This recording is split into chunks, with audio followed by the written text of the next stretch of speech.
नमस्कार दर्शक हो, कथा प्रवाह या माझ्या चॅनलवर आपले हार्दिक स्वागत आहे. आज आपण एक कथा ऐकूया. सोनपूर नावाच्या एका गावामध्ये चिंटू नावाचा एक खोडकर मुलगा त्याच्या आजीजवळ राहत होता. त्याच्या आजीच्या घरापासून मावशीचे घर तसे जवळच होते. दर सुट्टीला मावशी चिंटूला घरी जेवायला बोलावत असे. मग चिंटू सकाळपासून संध्याकाळपर्यंत मावशीच्या घरी राहत असे. जेवण वगैरे झाल्यानंतर संध्याकाळी तो पुन्हा आजीच्या घरी येत असे. एके दिवशी चिंटू असाच मावशीकडे गेला सुट्टीच्या दिवशी. जेवण वगैरे झालं दुपारचं आणि चिंटू गेला मित्रांमध्ये खेळायला. मित्रांमध्ये खेळून झाल्यावर त्याच्या मावशीने त्याला घरात बोलावलं आणि सांगितलं की मी आता कीर्तनाला चालले मंदिरात, तर तू काय कर, फ्रीजमध्ये एक लोण्याचा गोळा ठेवलेला आहे, तो घेऊन घरी जा, आजीला दे, म्हणजे मग आजी त्याचं तूप कढवेल आणि तुला रोज तूप साखर पोळी खायला देईल. संध्याकाळचे 4 वाजलेले होते. उतरते ऊन बरेच चटका देत होते. पण अशा उन्हामध्ये चिंटूने घरी जाण्याची घाई केली आणि त्याने कुणालाही न सांगता न विचारता मावशीने सांगितल्याप्रमाणे लोण्याचा गोळा घेतला आणि डोक्यावर घेऊन चालायला लागला. आता 10-15 मिनिटं कडक उन्हात चालल्यामुळे त्या लोण्याचं वितळून तूप व्हायला लागलं आणि चिंटूच्या संपूर्ण डोक्यावर तूप व्हायला लागलं. चिंटू खोडकर होता मुळातच आणि त्यांनी काही लक्ष दिलं नाही ह्या गोष्टीकडे आणि तो लवकरात लवकर घरी जाण्याच्या उद्देशाने भराभर पळत निघाला. घरी जाईपर्यंत लोण्याचा गोळा अर्धा झाला होता, कारण उन्हाने लोण्याचा गोळा वितळून त्याच्या अंगावर संपूर्ण तूप वितळायला लागलेलं होतं. संध्याकाळची दारात वाट पाहत बसली होती आजी चिंटूची आणि चिंटू आलेला दिसताच तिला खूप आनंद झाला. चिंटू घरात आला आणि तिने विचारलं, काय रे चिंटू, कसा झाला दिवस, मजेत गेला ना? तेव्हा चिंटू म्हणाला, अगं आजी, मावशीने मला खूप सुंदर जेवण वाढलं आणि जाताना लोण्याचा गोळा घेऊन जायला सांगितलं. हा बघा लोण्याचा गोळा. तेव्हा आजीचं लक्ष गेलं. चिंटूच्या डोक्यावरचा लोण्याचा गोळा वितळून अर्धा झाला होता. तेव्हा तिने पटकन तो लोण्याचा गोळा घेतला, पाण्यामध्ये धुवून काढला आणि मग स्वच्छ भांड्यात ठेवून चिंटूला आधी आंघोळ घातली स्वच्छ साबणाने आणि संपूर्ण तूप वगैरे काढून टाकलं त्याच्या अंगावर पडलेलं. खोडकर चिंटू हसू लागला. म्हणाला, आजी आजी, आज तू आंघोळ घालायच्या ऐवजी मीच तुपाने आंघोळ केली, असे म्हणून तो खूप हसू लागला. तेव्हा आजी त्याला रागावली प्रेमाने आणि म्हणाली, बाळ चिंटू, असं करू नये. लोणी जर का तू डब्यात आणलं असतंस तर ते वितळलं नसतं, बरोबर आहे की नाही? मग तू असं डोक्यावर नाही आणायचं लोणी. मावशीला विचारायचं की लोणी कशामध्ये घेऊन जाऊ, मग तिने तुला सांगितलं असतं. पण तू कुणालाच न सांगता न विचारता कामे करतो, त्यामुळे त्या कामांमध्ये चुका होतात. इथून पुढे मात्र तू काही मावशीने दिलं तर ते डब्यात घेऊन आण बरं बाळ. चिंटू म्हणाला, हो. असे बरेच 8-10 दिवस गेले आणि पुन्हा एक सुट्टी आली. त्या सुट्टीच्या दिवशी चिंटू म्हणाला, आजी, मी जातो मावशीकडे, आणि त्याने सोबत एक डबा घेतला. त्या डब्याला झाकण थोडेसे ढिले होते, त्यामुळे आजीने पटकन तो डबा घेऊन जायला परवानगी दिली. त्यानंतर चिंटू आला मावशीकडे. मावशीकडे व्यवस्थित श्रीखंडपुरीचं जेवण झालं. मावशीने त्याचा खूप लाड केला, कारण चिंटूचे आईबाबा नोकरीच्या गावी दुसरीकडे राहत असत आणि मग त्यामुळे चिंटूचा खूप लाड करत असत सगळेजणं. मग चिंटूनी काय केलं, जेवण केलं आणि पुन्हा मित्रांमध्ये खेळायला गेला. इकडे मावशीने सांगितलं की चिंटू, ह्यावेळेस नाही का, लवकर खेळ संपव आणि मग घरी चालले जा, आजी वाट बघेल. चिंटू म्हणाला, बरं. मावशी गेली कीर्तनाला आणि चिंटूने काय केलं, मित्रांमध्ये खेळत होता तेव्हा त्यांना एक मनीमाऊचं पिल्लू सापडलं. अगदी पांढरं शुभ्र गुबगुबीत आणि नुकतंच जन्मलेलं होतं ते. त्याला जास्त हालचाल पण करता येत नव्हती. तेव्हा चिंटूला असं वाटलं की हे मनीमाऊचं पिल्लू आपल्या घरी असायलाच पाहिजे, मग मी रोज त्याच्याशी खेळत जाईल, मला मित्रांची आठवण येणार नाही आणि आजीलाही सोबत होईल खूप वेळपर्यंत.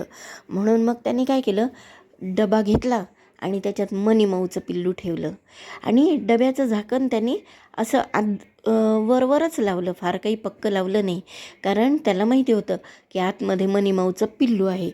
पण ते मनीमाऊचं पिल्लू लागलं उड्या मारायला, कारण की त्याला ते झाकलेला डबा असल्यामुळं त्याला भीती वाटायला लागली. मग चिंटूनी काय केलं, तो डब्बा अर्धा उघडा ठेवला आणि घरी घेऊन गेला. चिंटूच्या डोक्यावरचा डबा बघून आजी म्हणाली, आज मावशीने काहीतरी जबरदस्त मोठा खाऊ दिलेला दिसतोय. म्हणून ती चिंटूला म्हणाली, अरे वा चिंटू, आज तू डब्यात आणलं मावशीने दिलेला खाऊ, बघू बरं काय दिलं मावशीने. आणि मग चिंटूने हसत हसत तो डब्बा खाली काढला आणि त्याच्यातलं माऊचं पिल्लू पाहिलं. आणि मग ते पांढरं शुभ्र गुबगुबीत माऊचं पिल्लू आजीला देत म्हणाला, आजी आता मी काही सारखा सारखा मित्रांमध्ये खेळायला जाणार नाही, तुला खूप काळजी वाटते ना मी कुठे बाहेर गेलं की हरवेल म्हणून. आता मी आणि मनीमाऊचं पिल्लू आम्ही दररोज खेळत जाऊ. आजीने डोक्यावर हात ठेवला आणि म्हणाली, अरे चिंटू, हा कसला रे खोडकरपणा. जर का डब्याचं झाकण पक्क लागलं असतं आणि घरी येईपर्यंत मनीमाऊच्या पिल्लाला चक्कर आली असती तर तू काय बरं केलं असतं. असं करू नये, मुक्या प्राण्यांना त्रास देऊ नये. तेव्हा चिंटूला पटलं आणि चिंटू म्हणाला, आजी सॉरी बरं का, आता इथून पुढे मी डब्यात नाही आणणार असं काही. तेव्हा आजी म्हणाली, बरं चल आता घरात ये, हातपाय तोंड धुऊ स्वच्छ आणि दूध पिऊन तू खेळायला जा मित्रांमध्ये. मग चिंटू म्हणाला, बरं. चिंटू दिवसभर रात्रभर विचार करत होता की आपलं काय चुकलं. आपण तर मागच्या वेळी आजीने सांगितल्याप्रमाणे डब्यातच आणलं, पण हे मनीमाऊचं पिल्लू होतं त्यामुळे आजी रागवली. ठीक आहे, आता पुढच्या वेळेस. मग ह्यावेळी तर आजींनी त्याला सांगून ठेवलं की अरे असं हे मनीमाऊचं पिल्लू असेल ना तर दोरीला बांधून आणायचं. मग चिंटूनी तेच लक्षात ठेवलं. चिंटू खेळाच्या गडबडीत हे मनीमाऊच्या पिल्लाला डब्यात घातलं होतं किंवा त्याला दोरीने बांधून आणायचं होतं, ह्या गोष्टी विसरून गेला आणि तो खेळात मग्न झाला. रात्र झाली. त्याला रात्री स्वप्न पडलं की मावशीने पुन्हा जेवायला बोलावले, पण तितक्यात सकाळ झाली आणि त्याचं स्वप्न तुटलं. मग असेच आणखी 10-15 दिवस गेले आणि एका सुट्टीच्या दिवशी त्याच्या मावशीने त्याला पुन्हा जेवायला बोलावले. आणि मावशीने असं ठरवलं की आपण दरच वेळेस बाहेर निघून जातो संध्याकाळी, आज मात्र चिंटूला सोबत थांबायचं. पण गडबड अशी झाली की चिंटूचं जेवण झालं, तो मित्रांमध्ये खेळायला गेला आणि त्या दिवशी मावशीने जिलेबी बनवली होती. तर मावशीच्या मैत्रिणी आल्या. मग मावशीने काय केलं, चिंटूला म्हणाले की हे बघ, इथे ह्या जिलेबी ठेवलेल्या आहेत, त्या घेऊन घरी जा आणि आजीला दे आणि रात्री तुम्ही दोघंजणं जेवताना ही जिलेबी घ्या. चिंटू म्हणाला, बरं. मग चिंटूने काय केलं, मावशीचं लक्षच नव्हतं, मावशीला काही विचारलं नाही, सांगितलं नाही, काही नाही. मावशीने सांगितल्याप्रमाणे जिलेबीचं प्लेट घेतलं आणि त्याने काय केलं, एक सुतळी आणली होती सोबत, दोरी. त्या दोरीला त्यांनी सगळ्या जिलेब्या बांधल्या आणि त्या एका काठीला अडकवून दिल्या आणि चालला. मनामध्ये विचार करत होता की आजी आज खुश होईल दोरीला बांधून जिलेब्या आणल्यामुळे. मग रस्त्याने चालता चालता काय झालं, त्या जिलब्या खूप वेळ अडकलेल्या असल्यामुळे आणि चिंटू उड्या मारत चालत असल्यामुळे काही जिलब्यांचे तुकडे पडले आणि त्या खाली पडल्या. खाली पडल्यानंतर पाठीमागून कुत्र्याची छोटी छोटी पिल्ले त्या जिलबीचे तुकडे वेचण्यासाठी येऊ लागली. तेव्हा चिंटू घाबरला, त्याला कळे ना आपल्या मागे कुत्र्याची पिल्ले का लागली. म्हणून चिंटू जोरात धावत सुटला. धावत सुटल्यामुळे अजून जिलब्यांचे तुकडे खाली पडत राहिले, कुत्र्यांची पिल्लं ती खात राहिली आणि चिंटूच्या मागे येत राहिली. चिंटू घराच्या दारापाशी आला आणि त्याने जोरात कडी वाजवली. आज आजी जरा आराम घेत होती, पण त्याने आजीला उठवलं आणि म्हणाला, आजी आजी लवकर दार उघड, माझ्या पाठीमागे कुत्रे लागलेत, कुत्र्याची पिल्ले मागे आलीत माझ्या. तेव्हा आजीने पटकन दरवाजा उघडला, चिंटूला घरात घेतलं आणि पाहते तो काय, काठीला दोरी आणि दोरीला जिलेब्या. मग ती म्हणाली, अरे चिंटू हे काय केलं आहेस. तेव्हा चिंटू म्हणाला, अगं आजी मागच्या वेळेस तू म्हणाली होतीस ना मांजरीचं पिल्लू डब्यात आणलं तर दोरीला बांधून आणत जा म्हणून, मग आज दिलेला खाऊ मी दोरीला बांधून आणला. तेव्हा आजीने प्रेमाने त्याला जवळ घेतलं चिंटूला, त्याच्या डोक्यावरून हात फिरवला आणि म्हणाली, बेटा असं सगळं सांगितल्याप्रमाणे करायचं नसतं, काही ठिकाणी आपण विचार करून ती गोष्ट पूर्ण करायची असते. आज तू जिलब्या जर का डब्यात आणल्या असत्या, मांजरीचं पिल्लू परवा दोरीला बांधून आणलं असतं आणि त्याच्या आधी लोणी डब्यात आणलं असतं तर आपलं साहित्य वाया गेलं नसतं, लोणी वितळलं नसतं, मांजरीचं पिल्लू थकून डब्यात पडलं नसतं आणि ह्या जिलब्या पण रस्त्यावर पडल्या नसत्या. पण जाऊ दे, काही हरकत नाही, इथून पुढे मात्र तू स्वतः विचार करून प्रत्येक गोष्ट पूर्णत्वास नेशील अशी माझी खात्री आहे. मग चिंटूला कळलं की प्रत्येक गोष्ट जशी सांगितली तशी करताना ती बरोबर आहे की चूक आहे याचाही विचार करावा. कालांतराने आपल्याला काही त्रास होणार आहे का हे करून याचाही विचार करावा.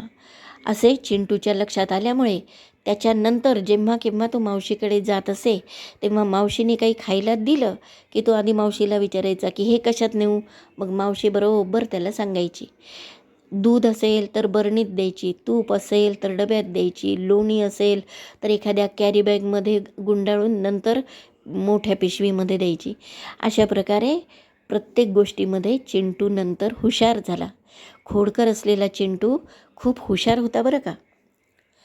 दर्शक हो, ही गोष्ट कशी वाटली हे मला लाईक, शेअर, कमेंट करून नक्की कळवा आणि मला प्रोत्साहन द्या. तसेच आपण चॅनलवर नवीन असाल आणि अद्याप सबस्क्राईब केले नसेल तर माझ्या चॅनलला कृपया सबस्क्राईब करा. धन्यवाद.